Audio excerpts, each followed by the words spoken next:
Hello friends, कैसे हैं आप सब। मैं आपका अपना साथी शिवशंकर मिश्रा लीगल दर्पण चैनल में स्वागत करता हूं। फ्रेंड्स, मैं आज बताने वाला हूं कि हिंदू मैरिज एक्ट और स्पेशल मैरिज एक्ट में क्या अंतर होता है। तो इसे जानने के लिए वीडियो को लास्ट तक देखिए और वीडियो को देखने के बाद यदि अच्छा लगे तो चैनल को ज्यादा से ज्यादा सब्सक्राइब, लाइक और शेयर कीजिएगा। तो आइए जानते हैं सबसे पहला डिफरेंस। सबसे पहला डिफरेंस यह है कि हिंदू मैरिज एक्ट 1955 में पारित किया गया। यह एक्ट जो है वह 1955 में बना। जबकि वहीं बात करूं मैं स्पेशल मैरिज एक्ट की, तो यह एक्ट जो है 1954 में पारित हुआ। ये एक्ट 1954 में बना। दूसरा डिफरेंस, हिंदू मैरिज एक्ट के अंतर्गत सिर्फ दो हिंदू ही आपस में विवाह कर सकते हैं, जबकि स्पेशल मैरिज एक्ट के अंतर्गत किसी भी धर्म, जाति, संप्रदाय के आदमी आपस में विवाह कर सकते हैं। यानी कोई विदेशी भी हो तो वो भी भारत में आके स्पेशल मैरिज एक्ट के अंतर्गत शादी कर सकते हैं बिना धर्म परिवर्तन किए हुए। तीसरा डिफरेंस, हिंदू मैरिज एक्ट के अंतर्गत जब शादी हो जाता है तो शादी होने के बाद मैरिज का रजिस्ट्रेशन कराना अनिवार्य नहीं है। यह आप पर निर्भर करता है। आप चाहे तो रजिस्ट्रेशन कराएं, अन्यथा नहीं कराएं। लेकिन जब से सुप्रीम कोर्ट का नोटिफिकेशन आया उसके बाद से सब मैरिज का रजिस्ट्रेशन करा लेते हैं, क्योंकि मैरिज सर्टिफिकेट की जरूरत बहुत सारे जगहों पे पड़ती है।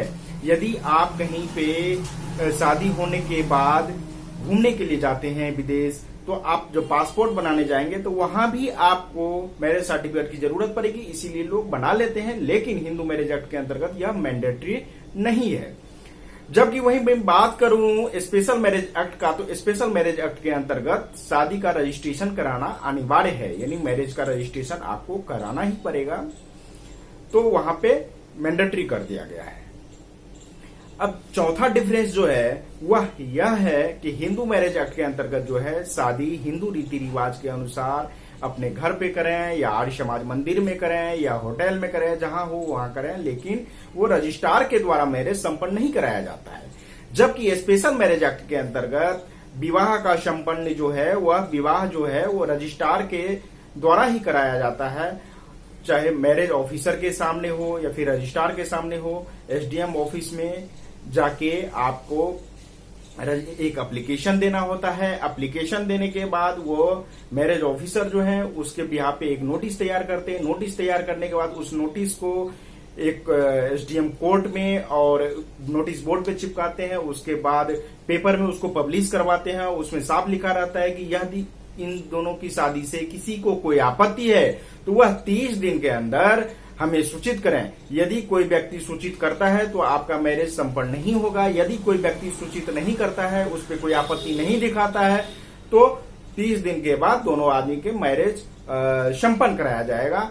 लेकिन उसमें कुछ शर्तें होती हैं कि जो शर्तें जैसे कि लड़के का और लड़की का उम्र जो है, लड़के का 21 साल, लड़की का 18 साल होने चाहिए। दोनों के पास वैलिड प्रूफ होनी चाहिए मैरिज के लिए।